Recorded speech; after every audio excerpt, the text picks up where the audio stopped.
अस्सलामुअलैकुम वरहमतुल्लाहि वबरकातुहू। कैसे हैं साथियों? उम्मीद करता हूँ कि आप बख़ैर होंगे और जिस चीज़ के लिए आप बाअहद हैं अल्लाह उस चीज़ को अता भी करे आपको।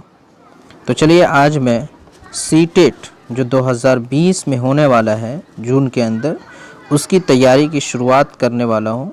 और उससे क़ब्ल मैं क्लासेस का वीडियो बनाऊँ, मैंने ये सोचा कि आपके सामने सबसे पहले सिलेबस, बहुत सारे बच्चे जो ये करते हैं, गलती करते हैं कि सिलेबस को नहीं समझते हैं और डायरेक्ट उसकी तैयारी कर देते हैं। वो ये तक नहीं जानते कि हमें पढ़ना क्या है, किन किन चीज़ों पर हमें मेहनत करनी है, कौन से टॉपिक पर और कौन सी चीज़ों को अगर हम ध्यान में रखें तो हमारा नंबर इतना गेन हो सकता है, ये सारी चीज़ें नहीं रखते। तो इसीलिए मैंने सोचा कि सिलेबस बताने के साथ साथ मैं उन सारी बातों को कवर करता चलूँ।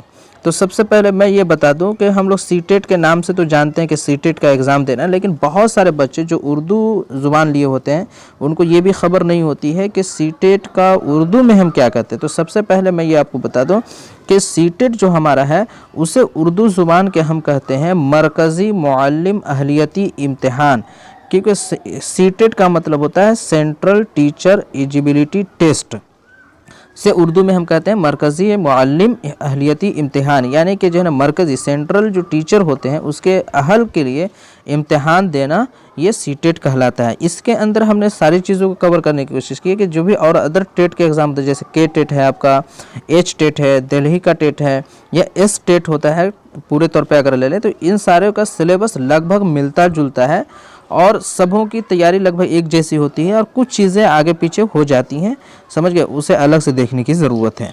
तो चलिए अब हम देखते हैं कि सीटेट के सिलेबस में है क्या क्या चीज़ें। तो देखते हैं कि इसके अंदर जो सबसे पहली चीज़ हमें मिलती है वो ये हमें मिलती है कि सीटेट के एग्ज़ाम के अंदर हमें दो चीज़ें होती हैं कि कोई भी सीटेट का आप एग्ज़ाम देते हैं, ज़ुबान यानी कि लैंग्वेज होता है वो दो तरीके से होता है, लैंग्वेज 1 और लैंग्वेज 2 होता है, जैसे उर्दू में ज़ुबान अव्वल और दो महे आप कह सकते हैं। ये हमारा होता है 15 नंबर का, जो लैंग्वेज से रिलेटेड होता है। लैंग्वेज में क्या होता है, कॉम्प्रीहेंशन होता है, यानी कि ज़बान की तफ़हीम की जिसे कहते हैं, समझ बूझ कहते हैं। तो ज़बान की तफ़हीम जो होती है ये हमारा जो है होता है 15 नंबर सवालात कॉम्प्रीहेंशन से आता है। तो अब हम ये देखने की कोशिश करेंगे कि कॉम्प्रीहेंशन के अंदर आता क्या क्या चीज़ें हैं। तो चलिए हम देखते हैं कि ज़ुबान की तफ़हीम जो होती है इसके अंदर आता है दो गैर नज़री इक़्तिबासात। गैर नज़री इक़्तिबास का मतलब है जिसे हम इंग्लिश में कहते हैं अनसीन पैसेज कहते हैं। तो गैर नज़री इक़्तिबासात यानी जो हम पढ़े नहीं हैं इससे पहले और डायरेक्ट हमें उसको पढ़ने के लिए मिल रहा है। तो इस तरह के इक़्तिबासात दो आते हैं और यही देखा गया है कि दोनों इक़्तिबासात या तो प्रोज़ से होंगे या एक पोएम होगा और एक नस्र होगा।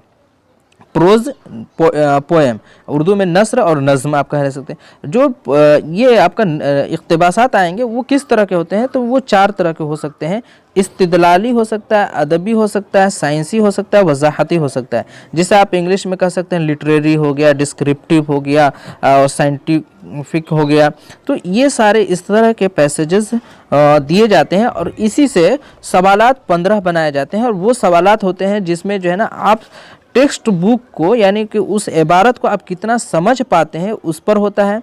फिर जाकर के ग्रामर होता है आपका, और उसके बाद जो है आपके अंदर ज़ुबान के समझने की जो सलाहियत आपके अंदर है वो कितनी है, उससे मुताल्लिक़ जो है ना हमारे सवालात इसके अंदर दिए जाते हैं। तो ये हो गया हमारा 15 नंबर सवालात के कि जो है ना किस तरह के पैसेजेस हमारे इसके अंदर आते हैं। दूसरा पार्ट हो जाता है जो 15 नंबर का होता है वो हमारा होता है language pedagogy of language development.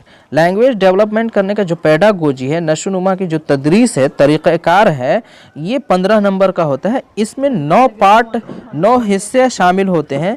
अब हम उन 9 हिस्सों को एक एक करके देखने की कोशिश करते हैं। पहला हिस्सा हमारा आ जाता है वो हमारा है लर्निंग एंड एक्विजिशन, जिसे हम कहते हैं आमोजिशी और हुसूली, यानी लर्न करना है और लैंग्वेज को एक्विजाइट करना है, ये एक पार्ट हो गया।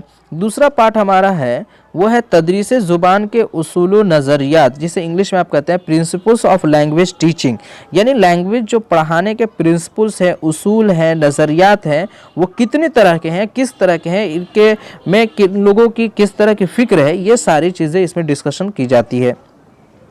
तीसरा जो हमारा है सुनने और बोलने का किरदार, यानी कि जो है ना लैंग्वेज सीखने में हम सुनने के ज़रिए भी और बोलने के ज़रिए भी, स्पीकिंग के थ्रू और लिसनिंग के थ्रू जो है ना हम क्या करते हैं, ज़ुबान को सीखते हैं। और बच्चा जो है ना एक वसीले, बतौर वसीले ज़ुबान इसको इस्तेमाल करता है, एक टूल की तरह इसे इस्तेमाल करता है लैंग्वेज सीखने में। तो ये किस तरह से लिया जाता है पेडागोजी के अंदर, ये भी एक डिस्कशन का मैटर है।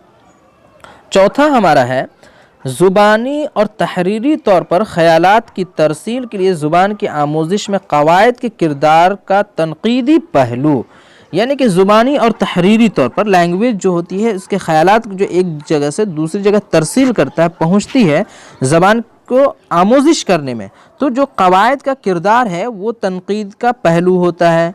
तो ये तनक़ीद का जो पहलू है verbally and in written form, तो इन सारी चीज़ों को भी जो है पेडागोजी के अंदर हम देखते हैं। ये एक चौथा नंबर का पहलू है।